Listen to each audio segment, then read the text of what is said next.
உங்கள் யாவரையும் அருமை ஆண்டவரும் இரட்சகருமாகிய இயேசு கிறிஸ்துவின் இணையற்ற நாமத்தினாலே வாழ்த்துகிறேன். ஆண்டவர் உங்கள் யாவரையும் ஆசீர்வதிப்பாராக. ஆமென். ஒரு வேத வசனத்தை நாம் படிக்கலாம். எபேசியர் 5வது அதிகாரம் 17வது வசனம். ஆகையால் நீங்கள் மதியற்றவராயிராமல் கர்த்தருடைய சித்தம் இன்னதென்று உணர்ந்து கொள்ளுங்கள். எது தேவனுடைய சித்தம் என்று நாம் பார்த்திருக்கிறோம். 1 பேதுரு 4ஆம் அதிகாரம் 2வது வசனம். ஏனென்றால் மாம்சத்தில் பாடுபடுகிறவன் இனி மாம்சத்தில் இருக்கும் காலம் வரைக்கும் மனுஷனுடைய இச்சைகளின்படி பிழைக்காமல் தேவனுடைய சித்தத்தின்படி பிழைக்கத்தக்கதாக பாவங்களை விட்டு ஓய்ந்திருப்பான். எது தேவனுடைய சித்தம்? சொல்லுங்க, எது தேவனுடைய சித்தம்? பாவங்களை விட்டு தேவனுக்கு பிரியமாய் வாழணும். அவரை விட்டு ஓய்ந்திருப்பான். எதை விட்டு ஓய்ந்திருப்பான்? வேலை செஞ்சுட்டா அவங்களுக்கு என்ன கொடுத்துறாங்க? 60 வயசு ஆனா ரிட்டையர்மெண்ட், ஓய்வு. அது ஸ்பெஷல் இருக்கு. 5 வருஷத்துக்கும் முன்னால கொடுத்துட்டா விஆர்எஸ்.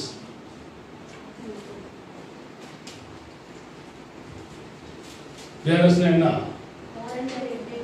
சர்வீஸ். அப்போ அந்த பணம் எல்லாம் சேர்த்து கொடுத்துருவோம். ஆனா இங்கே இச்சைகளின்படி வாழாமல் தேவனுக்கு ஒப்பு கொடுத்து வாழ்கிறவன் அந்த உலகத்தினுடைய பாவங்கள், ஆசைகள், இச்சைகள் இதெல்லாம் விட்டு ஓய்ந்திருப்பான். அப்படி ஓய்ந்திருந்தால் அவனை நன்மையும் கருவை தொடரும். எதை விட்டு ஓய்ந்திருக்கணுமா? இதுக்கு சாக்கு போக்குகள்லாம் சொல்லிட்டு இருக்க முடியாது. இன்னைக்கு எல்லாத்துக்குமே இதுதான் சாக்கு போக்குகள். சாக்கு போக்கு சொல்லாதிருப்பாயாக அப்படின்னு ஒரு பிரசங்கம் பண்ணியிருக்கேன். போன வாரம் பண்ணதான பிரசங்கத்தை இந்த வாரம் தெரியலன்ற பொழுது அது இல்லை, ஞாபகம் இருக்க வாய்ப்பே கிடையாது. என்ன சொல்லிட்டு இருக்க கூடாதான்? சாக்கு போக்குகள் சொல்லி கொண்டு இருக்க. இப்ப தேவ சித்தம் என்பது இங்கே நாம் பார்க்கிறோம். தேவ சித்தம் என்பது அவன் எதை விட்டு ஓய்ந்திருப்பான்? பாவங்களை விட்டு ஓய்ந்திருப்பான். யாருன்னா தேவனுடைய சித்தத்தை செய்கிறான். தேவனுடைய சித்தத்தை ஒருவன் செய்தான், அவன் பாவங்களை விட்டு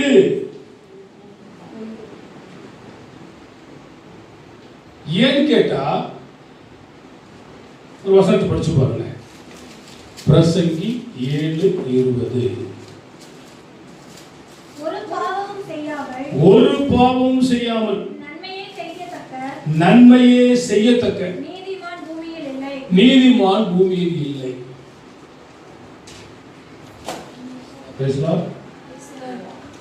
நீ காலையில பேப்பர்ல பார்த்தேன்.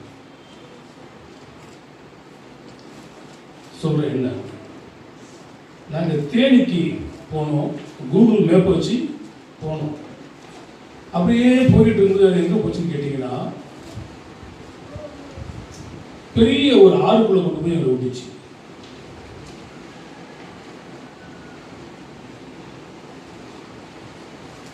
இது போல ஒரு தண்ணி அடிச்சுக்கிட்டு போகுது. அப்ப அந்த பாட்டு தான் பாடிட்டு போனேன். செங்கடல் தன்னை நடுவாய் பிரித்த எங்கள் தேவனின் கரமே. அப்படி பிடிச்சா அந்த தண்ணி 2 வச்சுக்கிட்டு இப்படியே போதுச்சு. அதை அப்படி தாண்டி வந்தோம். பெரிய பாலம் கட்டியிருக்கிறோம். 50 அடி உயரம் இருக்கு. நான் அந்த மாதிரிலாம் ஓட்டுறது கிடையாது. எனக்கு ஒரு உடம்பெல்லாம் திகு எப்படா ஓட்ட போகிறேன். ஏன்னா என்ன நம்பி ஒரு 5-6 உயிர் உள்ள இருக்குது. பலையனா காரு கர்த்தருக்கு ஸ்தோத்திரம்னு சொல்லிட்டு அப்படியே ஏற்றிட்டு போய் நிறுத்திட்டு அப்போ தான் உயிரிழந்து வந்துச்சு. ஆனால் இப்போ நினைச்சாலும் ரொம்ப யோசனை. இப்படி எல்லாம் தாண்டி போயிட்டு இந்த கூகுள் எங்களை எங்கே கொண்டு போய் விட்டுச்சுன்னா போடி நாயக்கன் ஊரில் கொண்டு போய் விட்டுச்சு. இங்கே விட்டுச்சு. ஆமாம், கம்பம் போடி நாயக்கன் அங்கே போயிடுச்சு. போக வேண்டியது எங்க? தேனி. அது போல நேற்று ஒரு அம்மா பாம்பே கார் கூட்டிகிட்டு போயிருக்கு. கூகுளில் வேகமாக காரு போய் கடற்குள்ள விட்டுச்சு.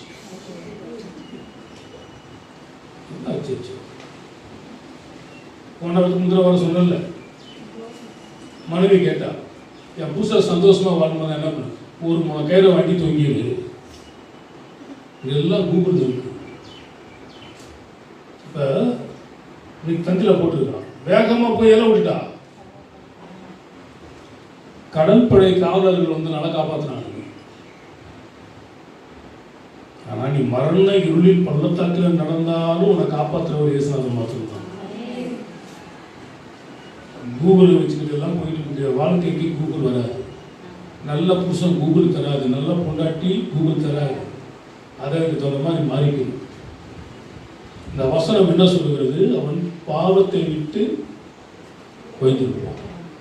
பவுல் எழுதும்போது சொல்கிறார், நான் இதை செய்யவில்லை, எனக்குள் வாசமாக இருக்கிற பாவமே இப்படி செய்கிறது. அப்ப தேவனுடைய சித்தம் என்பது எது? பாவம் செஞ்சவன் பாவத்தை விட்டுரும். ஆனா அதை விட்டுட்டு அதை தொடர்ந்துகிட்டு அதுக்கு சாக்கு போக்குகள் சொல்லியிருந்தால் அது ஆண்டவருக்கு அது ஒத்து வராது. இந்த வசனம் சொல்லுகிறது, பாவமே செய்யாமல் நன்மையே செய்யத்தக்க நீதிமான் ஒருவன் கூட கிடையாது. இந்த வசனம் கூட படிச்சு பாருங்க. ரோமர் 3:23. எல்லாரும் பாவம் செய்து தேவ மகிமை அற்றவர்களாகி எல்லாரும் பாவம் செய்திருக்கிறார். அப்ப நீதிமான் ஒருவனும் இல்லை. முதல் மனுஷனாகி ஆதாம் வாழ்க்கையே அடிபட்டு போச்சு. அப்ப நீங்கள் நானும் ஏமாற்றோம்.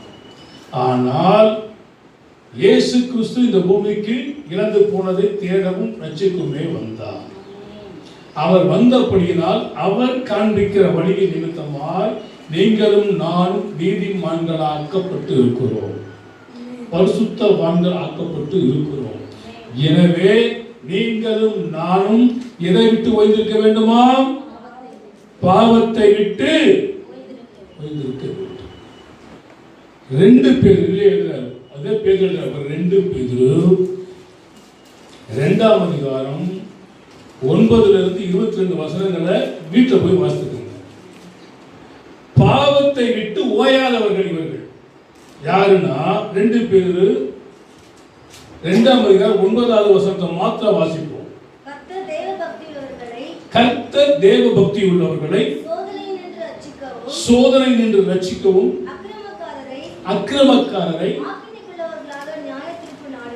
ஆக்கினைக்குள்ளானவர்களாய் நியாயத்தீர்ப்பு நாளுக்கு வைக்கவும் அறிந்திருக்கிறார். அப்ப நீதிமான என்ன பண்ணணும், அநீதிமான என்ன பண்ணணும் என்பதை அவர் அறிந்திருக்கிறார். இப்ப இதுக்கு கீழே நீங்க படிச்சு பார்த்தீங்கன்னா பாவத்தை விடாதவர்கள். பாவத்தை விடாதவன் யாரு? பாவி. பாவத்தை விட்டு ஓய்ந்திருக்கவன் யாரு? பரிசுத்தவான். ஏன் இவன் பாவி அவன் பரிசுத்தவான்னா, ஒரு தீமையும் செய்யாத நன்மையே செய்யத்தக்க நீதிமான் ஒருவனும் இல்லை, எல்லாரும் பாவம் செய்து கெட்டு போனார்கள்.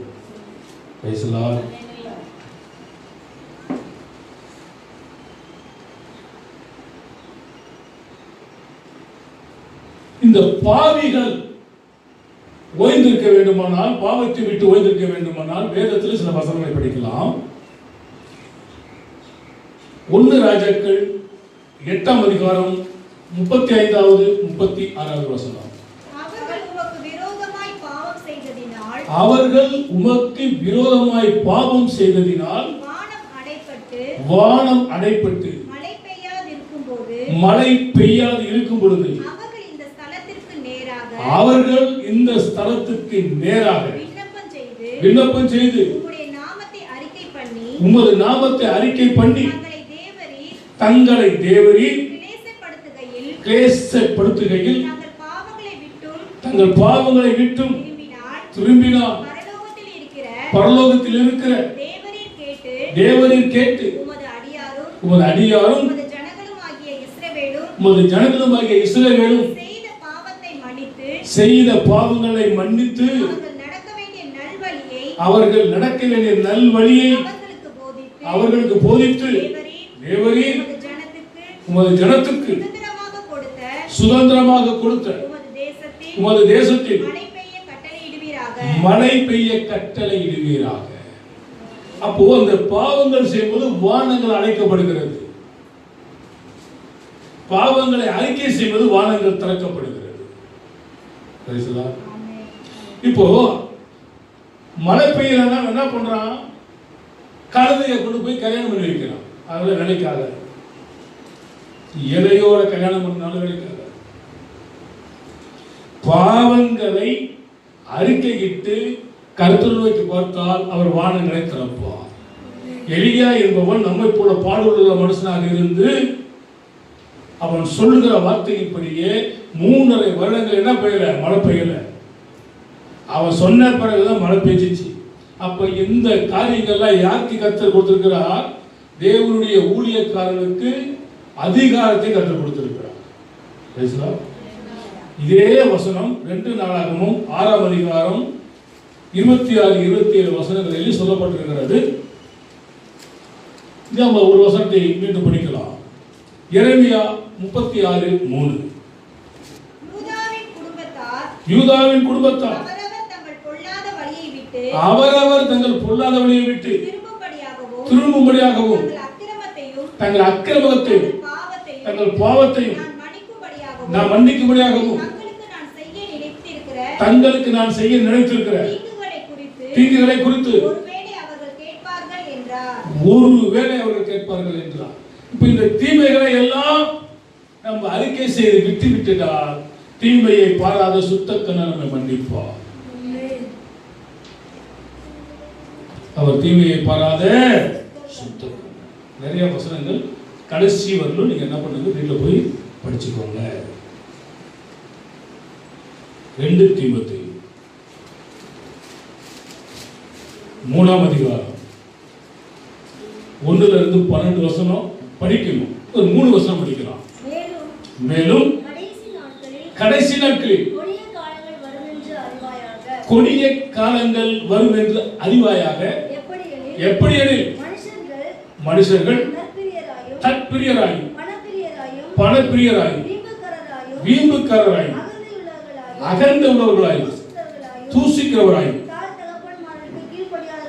தாய் தகப்பன்மாருக்கு கீழ்ப்படியாதவர்களாயும் நன்றி அறியாதவர்களாயும் பரிசுத்தம் இல்லாதவர்களாயும் சுபாவ அன்பு இல்லாதவர்களாயும் இணங்காதவர்களாயும் அவதூறு செய்கிறவர்களாயும் இச்சை அடக்கம் இல்லாதவர்களாயும் கொடுமை உள்ளவர்களாயும் நல்லோரை பகைக்கிறவர்களாயும் இருப்பார்கள். யாரு? பாவத்தை தொடர்ந்து செய்கிறவர்கள். பாவத்தை விட்டு ஓய்ந்திருக்கிறவன் அப்படியே மாறிடுவான். கண்ட சகோதரத்தில் அன்பு கூறுவான். அப்போ தேவனுக்கு எது சித்தம்? பாவத்தை செஞ்சுக்கிட்டு இருக்கிறவன் பாவத்தை விட்டு ஓய்ந்திருக்கணும். எல்லாரும் பாவி. அப்ப நாம என்ன செய்யணும்? பாவத்திட்டு ஓய்ந்திருக்கணுமா? நம்ம என்ன செய்யணும்?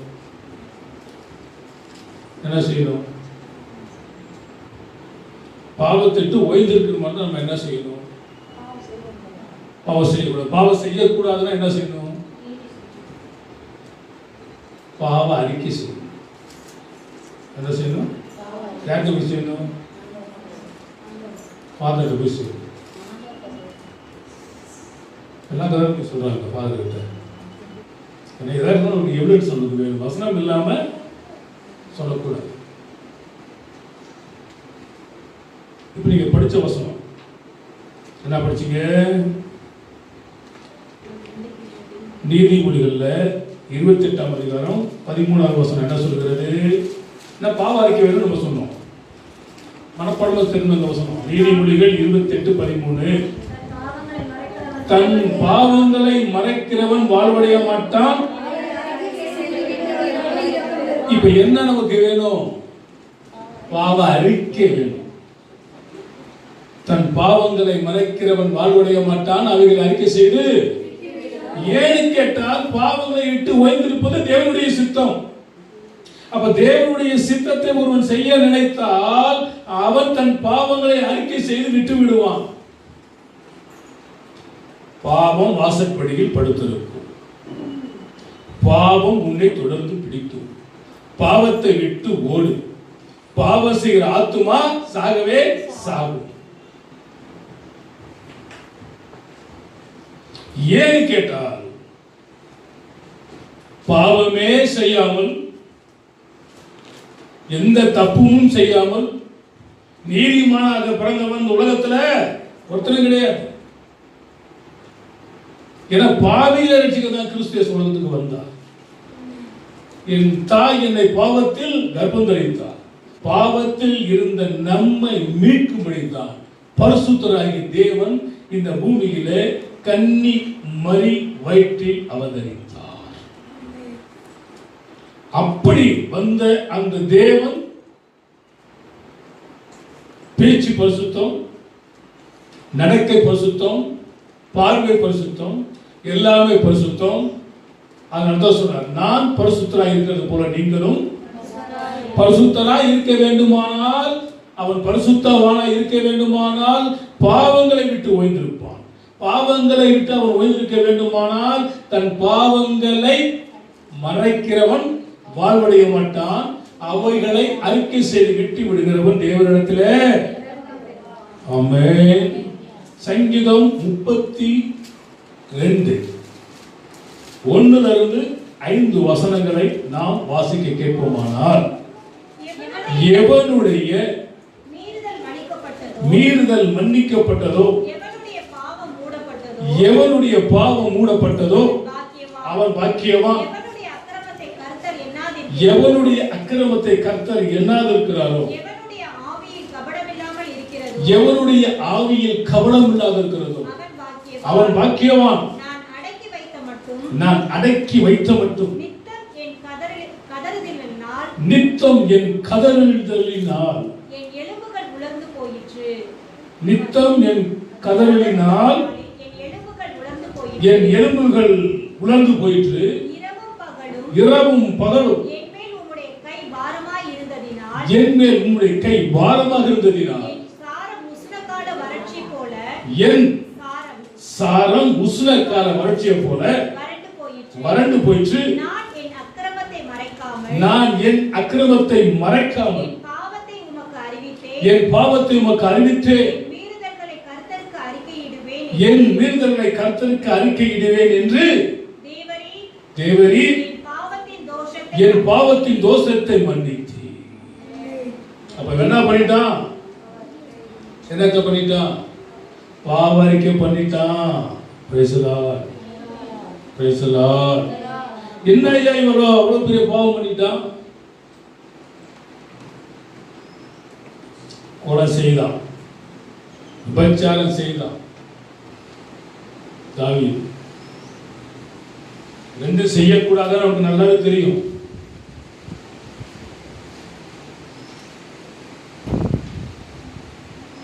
ஆனா தீர்க்கதரிசி உணர்த்தும் பொழுது எல்லாத்தையும் அறிக்கை செய்து ஆண்டவர்கிட்ட ஒப்பு கொடுத்தான்.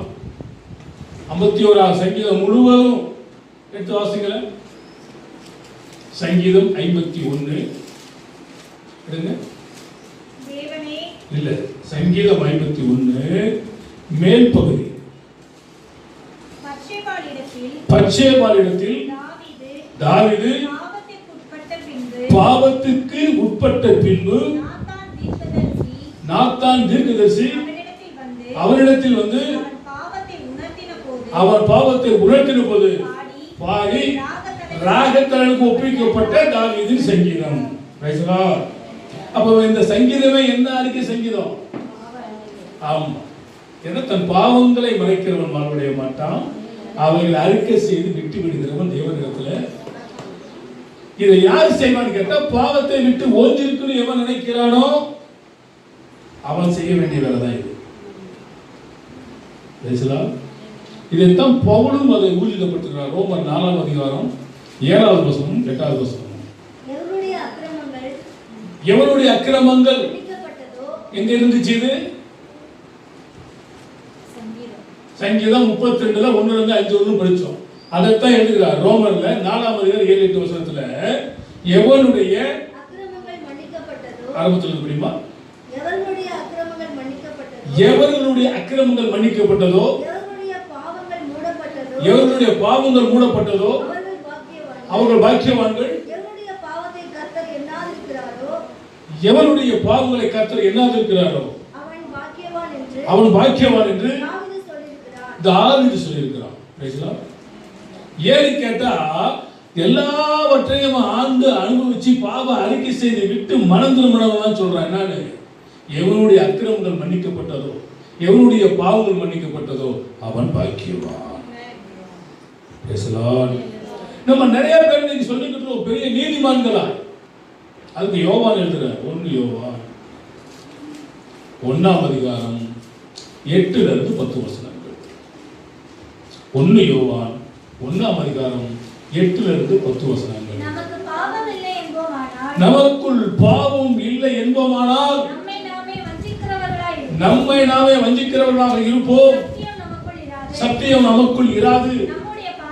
நம்முடைய பாவங்களை நாம் அறிக்கையிட்டால் பாவங்களை நமக்கு மன்னித்து எல்லா அநியாயத்தையும் நீக்கி நம்மை சுத்திகரிப்பதற்கு அவர் உண்மையும் நீதியும் உள்ளவராயிருக்கிறார்.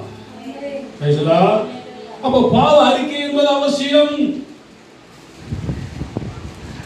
இயேசு கிறிஸ்து என்ன சொல்றார்? மத்தேயு சுவிசேஷம் 3ஆம் அதிகாரம் 1-12 வசனங்களை நம்ம வாசிக்கிறோம். சில வசனங்களை படிக்கலாம். மத்தேயு 3ஆம் அதிகாரம் 1-12 வசனம். சில வசனங்களை நாம் வாசிப்போம். அந்நாட்களில் யோவான் ஸ்நானகன்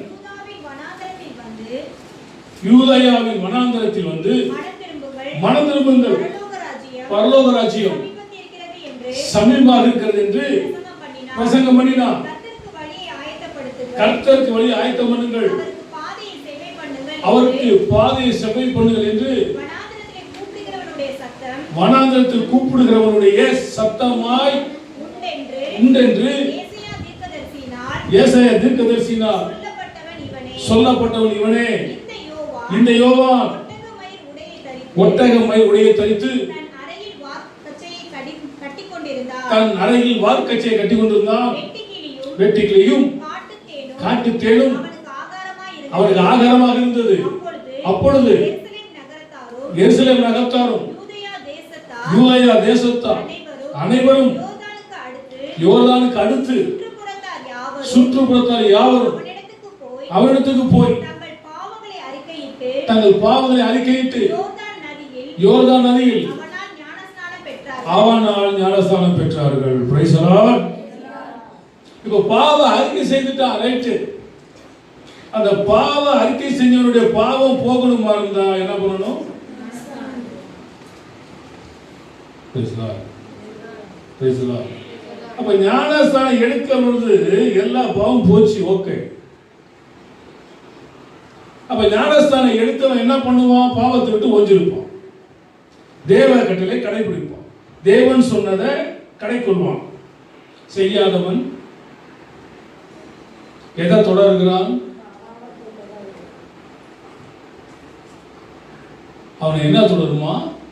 பாவியை தீவினை தொடரும், நீதிமானை நன்மையும் கிருபையும் தொடரும். நம்மை எது தொடரும் என்பது முடிவு நம்ம தான் சொல்லணும். பேசலாம் பேசலாம். இந்த வசனம் தெளிவாக சொல்லுகிறது. அவனாலே பாவம் மன்னிப்பு பெற ஞானஸ்நானம் பெற்றார்கள். தொடர்ந்து பரிசேயரிலும் சதுசேயரிலும் அநேக தன்னிடத்தில் ஞானஸ்தானம் பெறும்படி வருகிறதை அவன் கண்டு விரியன் பாம்பின் குட்டிகளை வரும் கோபத்துக்கு தப்பித்துக் கொள்ள உங்களுக்கு வகை காட்டினவன் யார்? மனம் திரும்புதலுக்கு ஏற்ற கனிகளை கொடுங்கள் என்றார். Praise the Lord. இப்படி கொடுக்கிறவங்க தான் இயேசு கிறிஸ்து அந்த பகுதிக்கு வரார். அப்ப இவன் சொல்றான், என்ன சொல்றான் பாருங்க, ஆபிரகாம் எங்களுக்கு தகப்பன் என்று உங்களுக்குள்ளே சொல்லிக் கொள்ள நினையாதிருங்கள். ஆபிரகாம் எங்க அப்பா, ஏன்னா அவன் விசுவாசிகளின் தகப்பன். ஆபிரகாம் விசுவாசிகளின் தகப்பன் என்று ஆபிரகாம் எங்கள் தகப்பன் என்று உங்களுக்குள் சொல்லிக்கொண்டு நினையாதிருங்கள். தேவன் இந்த கல்லுகளினாலே ஆபிரகாமுக்கு பிள்ளைகளை உண்டாக்க வல்லவராக இருக்கிறார். இப்பொழுதே கோடாரியானது மரங்களின் வேர் அருகே வைத்திருக்கிறது. ஆகையால் நல்ல கனி கொடாத மரம் எல்லாம் வெட்டுண்டு அக்கினியில் போடப்படும். நல்ல கனி கொடா மரங்கள் எல்லாம் வெட்டுண்டு அக்கினியில் போடப்படும். ராஜா வருகிறார் ஆயத்தமாவோ, ராஜா வருகிறார் ஆயத்தமாவோ, இயேசு வருகிறார் எதிர்கொண்டு செல்லுவோம், இயேசு வருகிறார் எதிர்கொண்டு செல்லுவோம். பள்ளங்கள் எல்லாம் நிரம்பிட வேண்டும், மலைகள் குன்றுகள் தகர்ந்திட வேண்டும், கோணலானவை நேராகணும், கரடானவை சமமாகணும். அப்போ வேறு அருகில கோடாரி வைக்கப்பட்டிருக்கிறது. எதுக்காக வச்சிருக்காங்க? வெற்றுக்காக வச்சிருக்கிறார். ஆண்டவர் வச்சிருக்கிறார். நீ நீதிமானாக இருந்தால் வேதம் கூறுகிறது, ஈசா என்னும் மடி மரத்திலிருந்து ஒரு துளிர் தோன்றுகிறோம். இது பாவத்தை விட்டு ஓய்ந்திருக்கிற நினைக்கிறவன் ஆண்டவர்கிட்ட வந்து பாவங்களை அறிக்கை செய்வான். ஏன்னு கேட்டா பாவங்களை மன்னிக்க மனுஷகுமாரனுக்கு அதிகாரம் உண்டு. இரண்டாவது, பாவத்தை விட்டு ஓய்ந்திருக்கிறவன் என்ன பண்ணுவான்? சங்கீதம் 25:18 என் துன்பத்தையும் என் வருத்தத்தையும் பார்த்து என் பாவங்களை எல்லாம் மன்னித்தருளும், என் ஆத்துமாவை காப்பாற்றி என்னை விடுவியும், நான் வெட்கப்பட்டு போகாதபடி செய்யும், உண்மை நம்பி இருக்கிறேன். அப்ப ஆண்டவர்கிட்ட வந்துட்டா மன்னிப்பு நிச்சயம். என்ன நிச்சயம்? என்ன நிச்சயம்? பாவம் மன்னிப்பின் நிச்சயத்தை பெற்றுக்கொள்ள வேண்டும். பரலோகத்தில் ஓரிடம் நீ பெற வேண்டும். பாவம் மன்னிப்பின் நிச்சயத்தை பெற்றுக்கொள்ள வேண்டும். பரலோகத்தில் ஓரிடம் நீ பெற வேண்டும். இயேசு தருகிறார், இன்று தருகிறார். இயேசு தருகிறார், இன்று தருகிறார். அதற்காகத்தான் சிலுவையிலே ரத்தம் சிந்திவிட்டார். அதற்காகத்தான் சிலுவையிலே ரத்தம் சிந்திவிட்டார். பாவம் மன்னிப்பின் நிச்சயத்தை பெற்றுக்கொள்ள வேண்டும். என்ன பெற்றுக்கொள்ள வேண்டும்? அப்ப ஞானஸ்தானம் எடுத்த உடனே நமக்கு ஒரு நிச்சயம் வந்துருச்சு. ஆமென். என்ன நிச்சயம்? என்னுடைய பாவங்கள் எல்லாம் தேவன் மன்னித்தார், என்னை நீதிமானாய் மாற்றினார், என்னை பரிசுத்தவானாய் மாற்றினார் என்கிறதான ஒரு நிச்சயம் வந்துருச்சு. ஒரு வசனத்தை படிப்போம். யாத்ராகமம் 32:32. ஆகிலும் தேவரீர் அவர்கள் பாவத்தை மன்னித்தருள்வீரானால், மன்னித்தருளும், இல்லாவிட்டால் நீர் எழுதின உங்களுடைய புஸ்தகத்திலிருந்து என் பேரை கிறுக்கி போடும். என்ன சொல்றான்? யார் சொல்றது? மோசே. அது அவருக்கு பட்டுன்னு தெரியும். ஏன் பட்டுன்னு தெரியும்? புத்தகத்துல இருந்து கிறுக்கு போடுன்னு சொன்னவன் அவன் ஒருத்தன் தான். அதனால பட்டுன்னு நம்ம பிடிச்சிக்குவோம். அந்த ஜனங்கள் எல்லாம் இவனுக்கு விரோதமாக எழும்புனாங்க. ஆண்டவர் சொல்றாரு, உன்னை நான் அப்படியே ராஜாவாக்கிறேன், உன்னை பெரிய அதிபதி ஆக்கிறேன், இவனுங்களை எல்லாம் என்ன பண்ணிடுறேன், அப்படியே கழுத்து நெச்சு அப்படி கொண்டுடுறாங்க. அவர் கழுத்து நெரிக்க வேண்டிய அவசியமே கிடையாது. கீழ்காற்றை விட்டு அதெல்லாம் அடிச்சுட்டு போய் கடல்ல தெரியும், முடிஞ்சு மேட்டு. ஆனா இவன் சொல்றான், என்ன சொல்றான், அப்படிலாம் செய்யக்கூடாது. எப்படி தேவனவர்களை கொண்டு போய் கடைசியில் என்ன பண்ணிடுறாரு, நடுவழியில கொண்டுட்டாரு. அப்படி செய்வதை பாதிக்கல என்ன பண்ணுங்க, ஏன் பேர ஜீவ புத்திரன் என்ன பண்ணிடும், அவர் பாவத்தை மன்னின்னு சொல்லி இஸ்ரவேல் ஜனங்களுக்காக மோசே என்ன பண்ணினார், பரிந்து பேசினார். லோத்துவுக்காக ஆபிரகாம் பரிந்து பேசினார். உங்களுக்காக எனக்காக இயேசு பரிந்து பேசுகிறார். இதுதான் சப்ஜெக்ட். அதனால தான் யோபு சொல்கிறார், ஒரு மத்தியஸ்தன் இருந்தாலே எனக்கு நலமாக இருக்குமே. அப்படி இருந்தா எனக்கும் தேவனுக்கு நடுக என்ன பண்ணுவான், பரிந்து பேசுவானே. எனக்கு பரிந்து பேச யாரும் இல்லை, மத்தியஸ்தன் இல்லையே வருத்தப்பட்டான். ஆனா உங்களுக்கு எனக்கும் மத்தியஸ்தராகிய தேவன் இருக்கிறார், இயேசு இருக்கிறார், பரிந்து பேசிக் கொண்டிருக்கிறார். அன்பு தேவ பிள்ளையே, உபாகமம் 9ஆம் அதிகாரம், உபாகமம் 9ஆம் அதிகாரம் 27 30 வசனங்கள். கர்த்தர் அவர்களுக்கு வாக்குத்தத்தம் பண்ணியிருந்த தேசத்தில் அவர்களை பிரவேசிக்க பண்ண கூடாமல் போனபடியினாலும் அவர்களை வெறுத்தபடியினாலும் அவர்களை வனாந்திரத்தில் கொன்று போடும்படிக்கு கொண்டு வந்தார் என்று நாங்கள் விட்டு புறப்படும்படி நீர் செய்த தேசத்தின் குடிகள் சொல்லாதபடிக்கு தேவரீர் இந்த ஜனங்களின் முரட்டாட்டத்தையும் இவர்கள் ஆகாமியத்தையும் இவர்கள் பாவத்தையும் பாராமல் உம்முடைய தாசராகிய ஆபிரகாம், ஈசாக்கு, யாக்கோபு என்பவர்களை நினைத்தருளும். நீர் உம்முடைய மகா பலத்தினால் ஓங்கிய புயத்தினால் புறப்பட பண்ணின இவர்கள் உமது ஜனமும் உமது சுதந்திரமாக இருக்கிறார்கள் என்று விண்ணப்பம் பண்ணினார். இப்படி விண்ணப்பம் பண்ண வந்து என்ன சொல்றான், அவர்களை மன்னித்தால் மன்னித்தல், இல்லாட்டி ஏன் பாரு என்ன பண்ண கிழிக்குது. நம்ம என்னைக்காயும் சொல்லி இருப்போமா, எப்படியாக நான் வந்து ஆண்டவரை எவன் வந்தா என்ன வரைக்கும்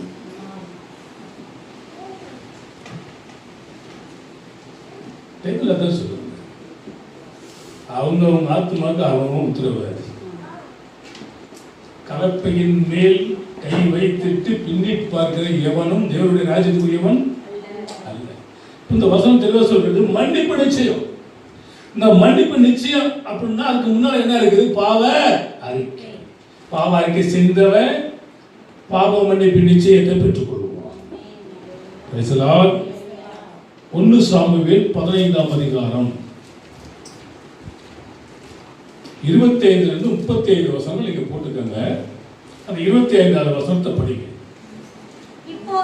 இப்போதும் நீர் என் பாவத்தை மன்னித்து நான் கர்த்தரை பணிந்து கொள்ளும்படிக்கு என்னோடு கூட திரும்பி வாரும் என்றார். யாரு யாரு இவ? சவுல். என்னோட கூட திரும்பி வாரும் என்றால் சாமுவேல் சவுலை பார்த்து நான் உன்னோடு கூட திரும்புவதில்லை, கர்த்தருடைய வார்த்தையை புறக்கணித்தீர், நீ இஸ்ரவேலின் மேல் ராஜாவா இராதபடிக்கு கர்த்தர் உன்னையும் புறக்கணித்து தள்ளினார் என்றார். போகும்படி சாமுவேல் திரும்பும்போது சவுல் அவன் சால்வையின் தொங்கலை பிடித்துக்கொண்டு அது கிழிந்து போயிற்று. அப்பொழுது சாமுவேல் அவனை நோக்கி கர்த்தர் இன்று உம்மிடத்திலிருந்து இஸ்ரவேலின் ராஜ்யத்தை கிழித்து போட்டு உம்மை பார்க்கிலும் உத்தமனாய் இருக்கிற உன்னுடைய தோழனுக்கு அதை கொடுத்தார். இஸ்ரவேலின் சேதமானவர் பொய் சொல்லுகிறதும் இல்லை, தாம் சொன்னதை பற்றி மனஸ்தாபம் படுகிறதும் இல்லை, மனம் மாற ஒரு மனுஷனும் அல்ல.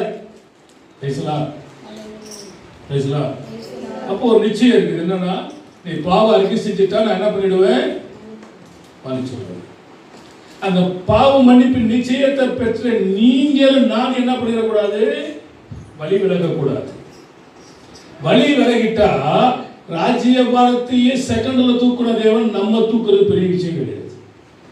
நீ எந்த கொம்பனாக இருந்துட்டு போ, எந்த கோடீஸ்வரனாக இருந்துட்டு போ, நீ எவ்வளவு படிச்சவனாக இருந்துட்டு போ, அதெல்லாம் வேலைக்காக.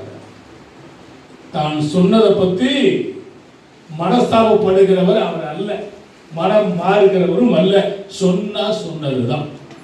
ஆமா, நம்புறீங்களா? பாட்டு போனோம்.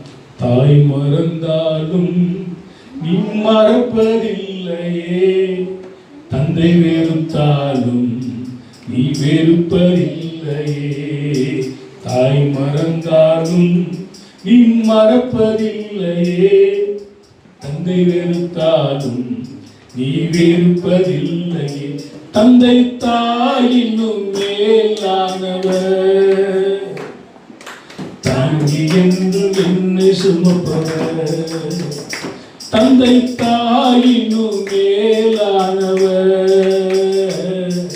தாங்கி என்று என்னை சுமப்பவர். தாய் மறந்தாலும் நீ மறப்பதில்லையே, தந்தை வெறுத்தாலும் நீ வெறுப்பதில்லையே. அது வரும். ரத்தாம்பரம் போன்ற பாவங்கள், சிவப்பான பாவங்கள், மேற்குக்கும் கிழக்குக்கும் எவ்வளவு தூரமோ, வானத்துக்கு பூமிக்கும் எவ்வளவு தூரமோ அவ்வளவு தூரமாக நீங்களுடைய பாவங்கள் எல்லாம் மன்னிப்பு பெற்ற நாம் அந்த மன்னிப்புக்கு பாத்திரவானாக இருக்க வேண்டும். அந்த பாத்திரவான இல்லை என்று சொன்னால் அதுக்கு தண்டனை கொடுக்கிறார். பார்த்தீங்களா? அதுக்கு அவர் சொன்னதுக்கு மனசாபப்படுறது இல்லை. யோனா அவர் கற்று போன சொன்னார், போடா நினைவுக்கு போ, போய் சொல். அவன் தர்சிஸ் கூடி போறான். அங்க கப்பல் ஆட்டம் காண்கிறது, எல்லாத்தையும் தூக்கி எறிகிறார்கள். அவன் சொல்ற என்ன தூக்கி போட்டு பேசலா, எல்லாம் மேட்ரு ஓவர். அவளை தூக்கி போட்டாங்க, அவங்க ஆயிடுச்சு. அதை ஒரு மீன் அடிச்சு அதை பிடிச்சி கொண்டு போயிட்டு அவன் மீன்ல இருந்து கர்த்தாவே பூமியின் ஆழங்களில் இருந்து உண்மை நோக்கி கூப்பிடுகிறேன், அப்பையும் என் ஜெபத்தை கேட்டு. கடல் பாசிகள் என்னை சூழ்ந்து கொண்டது, அப்பொழுது என் ஜெபத்தை கேட்டு. 3 நாள் கழிச்சு அங்கே கக்கி வெளியில வந்து போட்டான். அப்ப எந்திரிச்சு போய் என்ன பண்றான், 40 நாள் கிழக்கு மேற்கு போயிட்டு அழிக்க போறேன்னு சொல்லி பிரசங்கம் பண்ணும் பொழுது அங்க அரசன்ல இருந்து ஆண்டி வரையிலும் பயந்து நடுங்கி சாப்பிடாம கொல்லாம மிருக ஜீவன்கள் இருந்து எல்லாம் பட்டினியா கிடந்து 3 நாள் கர்த்தரை நோக்கி பார்க்கும் பொழுது அழிப்பேன் என்றதான தேவன் அழிக்காமல் மனம் மாறினான். பாண்டவர் மாறுவார மற்றவர்கள் எதுக்கு மாறுறாரு? தீங்குக்கு மனஸ்தாபப்பட்டு அழிப்பேன் என்பதை அதிலிருந்து நிறுத்துறார். அதே சமயத்தில் இங்க சொன்ன பேச்சை கேட்காம வரும் பொழுது வழியில என்ன பண்றாரு, எல்லாத்தையும் அழிக்கிறது திட்டமிடுறாரு. நாம பேசலாம் இல்லாத இல்லை, யாருக்குமே தெரியாது, எல்லாம் நம்பி வந்துட்டான். எனக்கு ஒரு 22 லட்சம் பேர் எல்லாத்தையும் கூட. ஆனா சொன்னாரு எல்லாத்தையும் அழிச்சிட்டாரு, ஒருத்தரும் போக காணானுக்குள்ள. அப்ப போனவங்க யாரும் கேட்டீங்கன்னா அந்த 40 வருஷத்துல பிறந்தவங்க தான். எல்லாம் சொன்னபடியே என்ன பண்ணிட்டாரு, பழி தீர்த்துட்டாரு. ஒரு பயன் அங்க கிடையாது, அத்தனை பேரையும் முடிச்சுட்டாரு. போனவர் 2 பேர் தான். யாரு? யோசன் காலேஜ். இவர் 2 பேரும் யாரு? தேவனுக்கு பிரியமானவர், தேவனுக்கு பிரியமானதை செய்தார்கள், வாக்குத்தத்தத்தை பிடித்துக் கொண்டார்கள். இவன் என்ன பண்ணினான், வேற ஆவி உடையவனா இருந்தான். யாரு? காலேஜ். இந்த 2 பேரை தவிர மிச்ச அத்தனை பேரும் முடிஞ்சு வச்சுட்டாரு. நம்ம ஆண்டவர் கிருபையா வைக்கிறது எதுக்காக வச்சிருக்காரு நமக்கு தெரியாது. இருக்கிறதுனால நல்லா இருக்கும். சொன்னதுக்காக என்ன பண்றது, மனசாபப்படுறது இல்லை. அப்ப உங்களை குறித்து என்ன குறித்தும் தேவன் சில திட்டங்கள் வைத்திருக்கிறார். அதை நம்ம கை கொண்டு நடக்க வேண்டும். மத்தேயு சுவிசேஷம் 9வது அதிகாரம் 2-8 வசனங்கள்.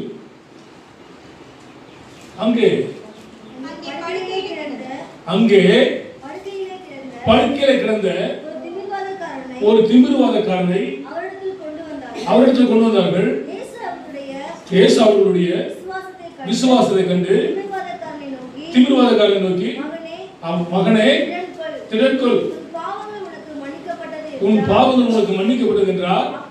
அப்பொழுது வேதபாரகர்கள் சிலர் இவன் தேவ தூஷணம் சொல்கிறான் என்றார்கள். தங்களுக்குள் சொல்லிக் கொண்டார்கள். இயேசு அவர்கள் நினைவுகளை அறிந்து, நீங்கள் உங்கள் இருதயங்களில் பொல்லாதவர்களை சிந்திக்கிறது என்ன? உன் பாவங்கள் மன்னிக்கப்பட்டது என்று சொல்வதோ, எழுந்து நடம் என்று சொல்வதோ எது எளிது? பூமியிலே பாவங்களை மன்னிக்க மனுஷகுமாரனுக்கு அதிகாரம் உண்டு என்பதை நீங்கள் அறிய வேண்டும் என்று சொல்லி திமிர்வாதக்காரனை நோக்கி, நீ எழுந்து உன் படுக்கை எடுத்துக்கொண்டு உன் வீட்டுக்கு போ என்றான். உடனே அவன் எழுந்து தன் வீட்டுக்கு போனான். ஜனங்கள் அதை கண்டு ஆச்சரியப்பட்டு, மனுஷருக்கு இப்படிப்பட்ட அதிகாரத்தை கொடுத்தவராகிய தேவனை மகிமைப்படுத்தினார்கள். அப்போ ஒரு மனுஷனுடைய வாழ்க்கையில வியாதிகள் இருந்துச்சுன்னா அதுக்கு பின்னால என்ன வந்துடுது? பாவம். அந்த பாவங்களை மன்னிக்கும் பொழுது விடுதலை கற்றுத்தந்தாங்க. அப்ப அந்த நிச்சயம் ஒவ்வொரு மனுஷனுக்கும் கிடைச்சிருது. 1 யோவான் 2ஆம் அதிகாரம் 1வது வசனமும் 2வது வசனமும், என் பிள்ளைகளே நீங்கள் பாவம் செய்யாதபடிக்கு இவைகளை உங்களுக்கு எழுதுகிறேன். ஒருவன் பாவம் செய்வானானால் நீதிபரராகிய இயேசு கிறிஸ்து நமக்கு பிதாவினிடத்தில் பரிந்து பேசுகிறவராய் இருக்கிறார். நம்முடைய பாவங்களை நிவர்த்தி செய்கிற கிருபாதார பலி அவர். நம்முடைய பாவங்களை மாத்திரமல்ல, சர்வலோகத்தின் பாவங்களை நிவர்த்தி செய்கிற பலியாக இருக்கிறார். Praise the Lord. பாவ அறிக்கை. பாவ அறிக்கை செஞ்சுட்டா நமக்கு என்ன கிடைக்குது? பாவ மன்னிப்பின் நிச்சயம். அப்ப எந்த பாவம், எல்லா பாவமும் மன்னிக்கப்பட்டுருமா? இதெல்லாம் கொஞ்சம் பார்க்க 2 காரியத்தை பார்த்தோம். 1 பாவ அறிக்கை. பாவ அறிக்கை செஞ்சவனுக்கு பாவ மன்னிப்பின் நிச்சயம். 3வது ஒரு வசனம், சங்கீதம் 4:4. நீங்கள் கோபம் கொண்டாலும் பாவம் செய்யாதிருங்கள். உங்கள் படுக்கையிலே உங்கள் இருதயத்தில் பேசிக்கொண்டு அமர்ந்திருங்கள். இங்கே இது தேவ கட்டளை. ஏன் பாவ அறிக்கை செய்ய என்பது, பாவ மன்னிப்பின் நிச்சயம் ஏன் பெற வேண்டும் என்பது யாருடைய கட்டளை? தேவனுடைய கட்டளை. அப்ப அந்த வசனம் சொல்கிறது, நீங்கள் கோபம் கொண்டாலும் பாவம் செய்யாதீர்கள். நான் சிறு வயதில் ஒரு நாடகம் பார்த்தேன். அந்த நாடகத்துல இருந்து பாத்தீங்கன்னா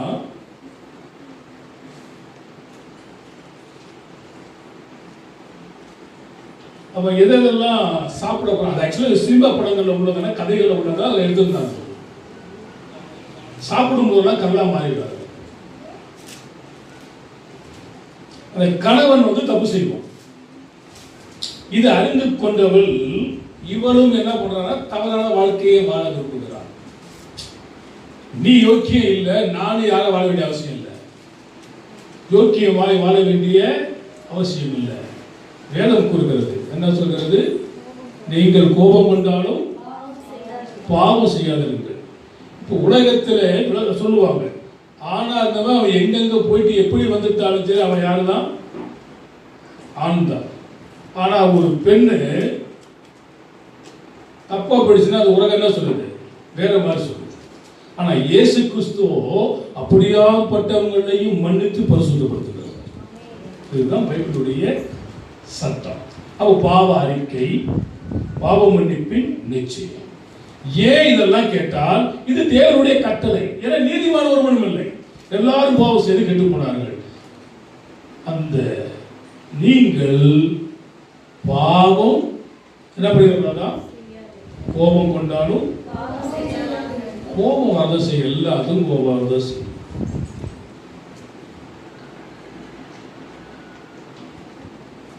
தெருவில் இருக்கிற ஒரு நாய் மேல கல்லெடுத்து கொடுங்க, ஒன்றுக்கு தான் கருத்து.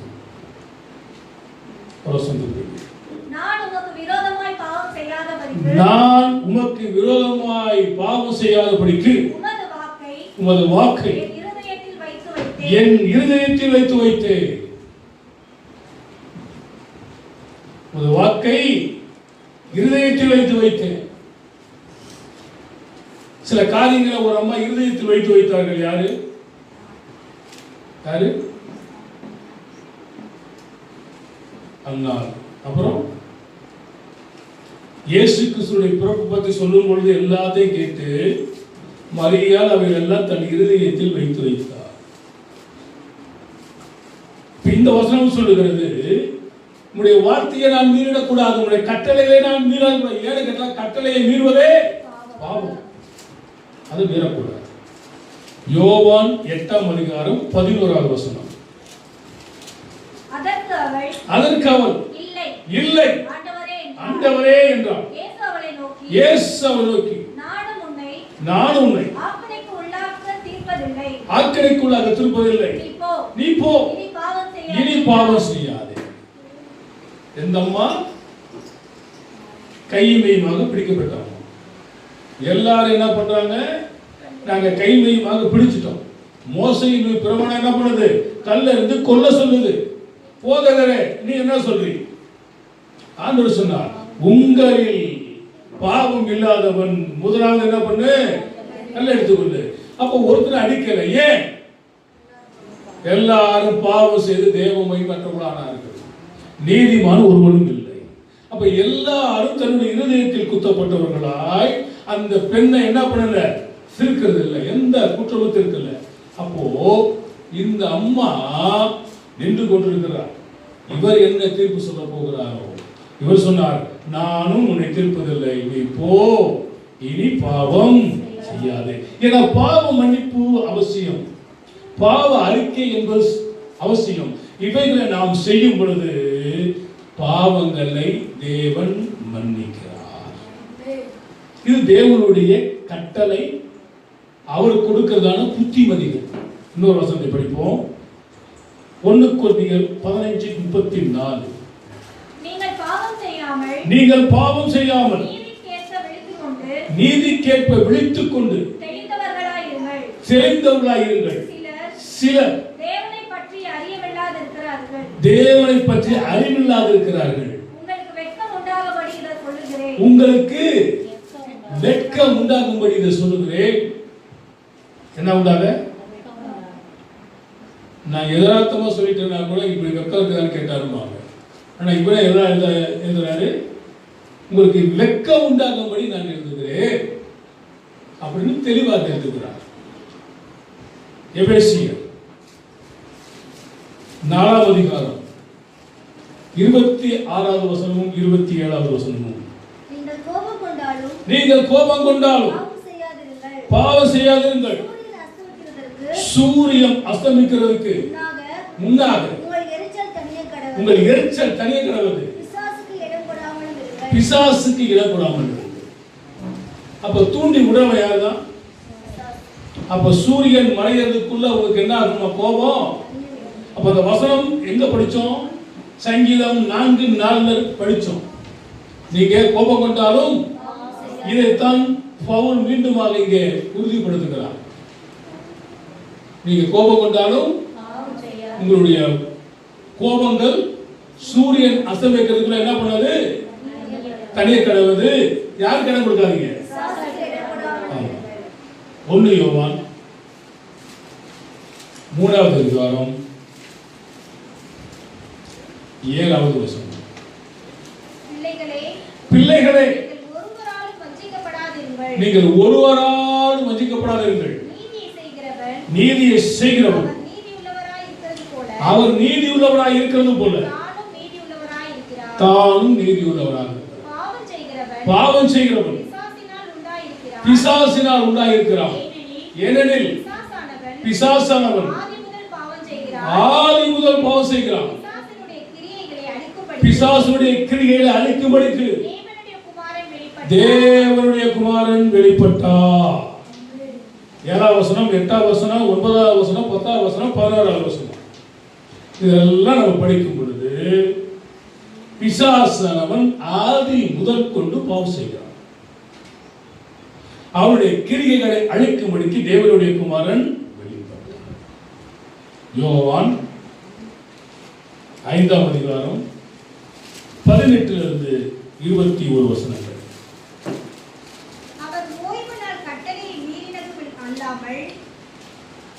அவர்கள் ஓய்வு நாள் கட்டளையை மீறினதும் அல்லாமல்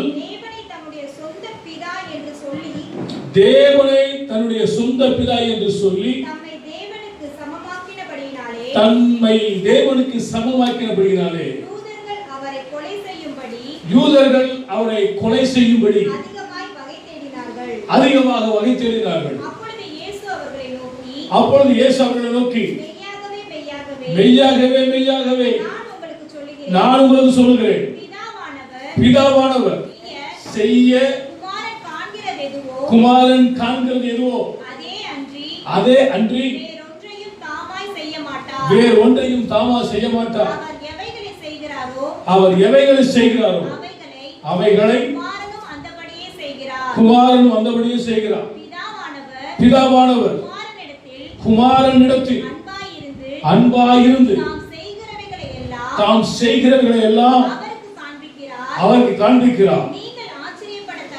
நீங்கள் ஆச்சரியப்படத்தக்கதாக இவைகளை பார்க்கிலும் பெரிதான கிரியைகளையும் அவருக்கு காண்பிப்பார்.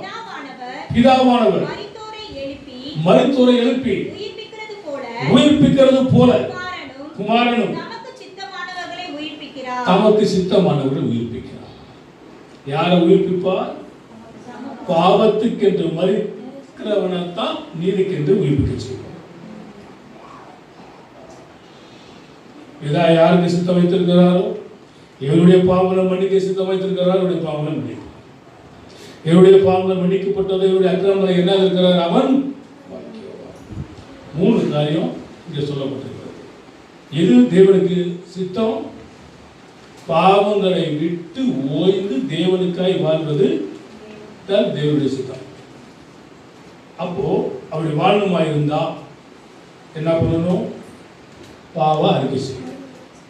பாவ அறிக்கை செய்தால் ஒரு நிச்சயம் இருக்குது. என்னது? பாவ மன்னிப்பு நிச்சயம் இருக்குது. ஏன் இந்த பாவ மன்னிப்புனா நமக்கு பெற வேண்டும் என்பது அது தேவனுடைய கட்டளை. கட்டளையை மீறுவது தன் பாவங்களை மறைக்கிறவன் மனோடைய மாட்டான். அவைகளை அறிக்கை செய்து விட்டு விடுகிறவன் தேவனிடத்தில் பெறுவான். ஏன் இதெல்லாம் செய்யணும்னா நீதிமான் ஒருவனும் இல்லை, எல்லாரும் பாவம் செய்து கேட்டுக்கொண்டார். இதுதான் காரியத்துடைய சுருக்கம். எத்தனை வாரம் சொல்லியிருக்கிற உங்களுக்கு ஒரே நாளில் சொன்னால் புரியுமா? ஒவ்வொரு வாரம் சொல்லியே புரியல, ஒரே முட்டா சொன்னால் புரியல. 3 காரியம். 1 பாவ அறிக்கை. பாவ அறிக்கை செஞ்சால் பாவ மன்னிப்பு நிச்சயம் கிடைக்கும். பாவ மன்னிப்பு நிச்சயம் கிடைச்சிட்டா கடைசி நாளில் இதான் யாரை உயிரோடு எழுப்ப சித்தம் கொண்டிருக்கிறாரோ, குமாரன் எழுப்ப சித்தம் கொண்டிருக்கிறாரோ, உயிரோடு குடும்பம் எழுப்பிட்டு எங்கே போயிடலாம்? பரலோகத்துக்கு போயிடலாம். பேசலாம். அதுக்காக தான் இவர் பாடுகள், இவர் பிரயாசங்கள். கலாத்தியர் 2ஆம் அதிகாரம் 17லிருந்து 21 வசனங்கள். கிறிஸ்துவுக்குள் நீதிமன்றமாக்கப்படும்படி நாடுகிற நாமும் பாவிகளாக காணப்படுவோமானால் கிறிஸ்து பாவத்துக்கு காரணரோ அல்லவே. நான் இடித்து போடப்பட்டவைகளையே நான் மறுபடியும் கட்டினான். பிரமாணத்தை மீறுகிறவன் என்று காணப்படுவேன். தேவனுக்கென்று பிழைக்கும்படி நான் நியாய பிரமாணத்தினாலே நியாய பிரமாணத்துக்கு மறுத்தேனே. கிறிஸ்துவோடு கூட சிலுவையில் அறையப்பட்டேன். ஆயினும் பிழைத்திருக்கிறேன். இனி நான் அல்ல, கிறிஸ்துவே எனக்குள் பிழைத்திருக்கிறார். நான் இப்பொழுது மாம்சத்தில் பிழைத்திருக்கிறதோ என்னில் அன்பு கூர்ந்து எனக்காக தம்மை தாமே ஒப்பு கொடுத்த தேவனுடைய குமாரனை பற்றும் விசுவாசத்தினால் பிழைத்திருக்கிறேன். நான் தேவனுடைய கிருபையை விருதா வாக்குகிறதில்லை. நீதியானது நியாய பிரமாணத்தினாலே வருமானால் கிறிஸ்து மரித்தது வீணாயிருக்கும்.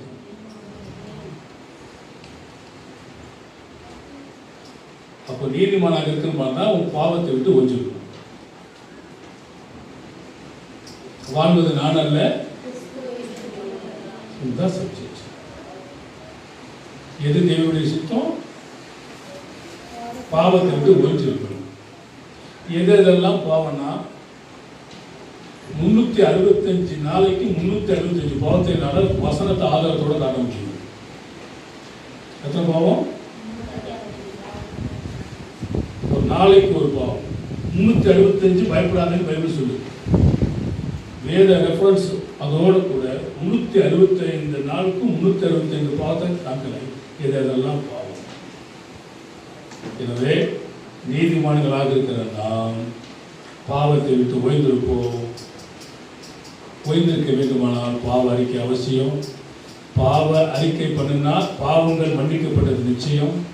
பாவம் மன்னிக்கப்பட்டது நிச்சயம் என்றால் பரலோக பாக்கியம் நமக்கு நிச்சயம். மூணே பாயிண்ட் சொல்லுங்க போகிறா. பாவ அறிக்கை அவசியம்.